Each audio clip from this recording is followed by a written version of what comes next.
পটুয়াখালীতে class 6 পড়ুয়া ঘুমন্ত 13 বছর বয়সী মেয়ের গলায় অস্ত্র ঠেকিয়ে রাতের আধারে সর্বোচ্চ লুটে নিয়েছে ডাকাত চক্র।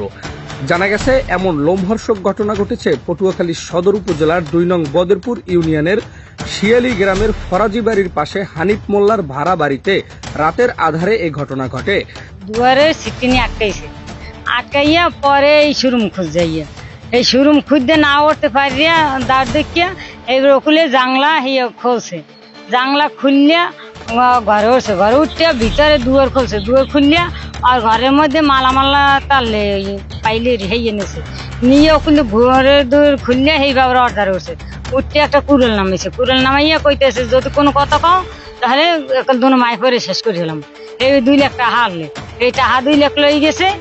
আর ইয়া ভান্ডবাড়ি ভাত আর তরকারি পাইলে টেলে সব বাইরে নামাই দিয়েছে। ভাড়াটিয়া মালয়েশিয়া প্রবাসী মোহাম্মদ রহিদুল ইসলামের স্ত্রী 13 বছরের সন্তানকে নিয়ে দীর্ঘদিন যাবৎ হানিফ মোল্লার ভাড়া বাড়িতে থাকতেন। আজ রাত আনুমানিক 1টার দিকে মালয়েশিয়া প্রবাসী রহিদুল ইসলামের ভাড়া বাড়িতে সুরুং খোদে তার 13 বছর বয়সী মেয়ের গলায় ধারালো অস্ত্র ঠেকিয়ে প্রায় 2 লক্ষ টাকা লুটে নেয় ডাকাত চক্র। টয়লেটে বাড়াবার জন্য আমার হাজবেন্ড দুয়ার টান দিয়েছে, তারপর দেখেছে দুয়ার বাহির থেকে দেওয়া, তারপর আমাকে দরজা বাহির থেকে দেওয়ার পর আমরা তারে কল দিছি আগে, যেহেতু আমার বাড়ির ভিতরে কল দেওয়ার পরে কল রিসিভ করে না, তারপর আমি ওই বাড়ির মানুষের কল দিছি, আমার মোবাইলে টাইমগুলো আছে, রেকর্ড ফোনগুলো এইগুলো আছে নাম্বার। তারপরে কল দেওয়ার পর মামা নিয়ে আসতে আসতে হে দরজা অনেক জোরে ধাক্কাইছে, টিনের দরজা হইতো, হে টিনের শব্দ পাইয়ে তারপরে ওনারা বের হয়ে গেছে, উনি বলেছে থেকে বের হয়েছে, আর উনি যে ওলনা টোলনা ছাড়া আমার দুয়ার উপরেই পড়ছে। পড়ার পরে কই কি হয়েছে, এবার আমরা আই দেখি যে আমাকে ওই দরজা খোলা, ভাতের গাবলা বাহিরে আর যাই আমার ওই জগ যে আপনার পানি গরম করে জগ আর কুড়াল এই জায়গায়, কচু গাছের এই জায়গায় এই থা সরতে, এবার আমরা লাইট বেটে আশপাশে দেখি যে লোক আছে কিনা, দেওয়ার পরে দেখি আমাকে ঘর ভাঙ্গা, এটা আমারই ঘর, ওর পাশে ঘর উঠবে, ওরা থাকতে দিছি। তাই আমার অনেকবারে তারা বলছে নামাই দিতে, নামাই দিনে এই কারণে যে ঘরটা উঠলো তারপর চলে যাবে। তারপর আমরা এই সাইডে ওরে ডাকতে দেখি যে সাইডে সুরুম খোদা।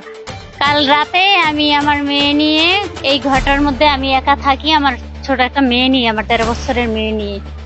তো আমি পাশের জমিটা আমি রাখছি, ওখানে আমি ঘর তুলবো দেখিয়া জায়গাটা দলিল হয় নাই, 2 লাখ টাকা আমি ব্যাংক থেকে আনছি, জায়গাটা দলিল করে ঘর উঠাবো।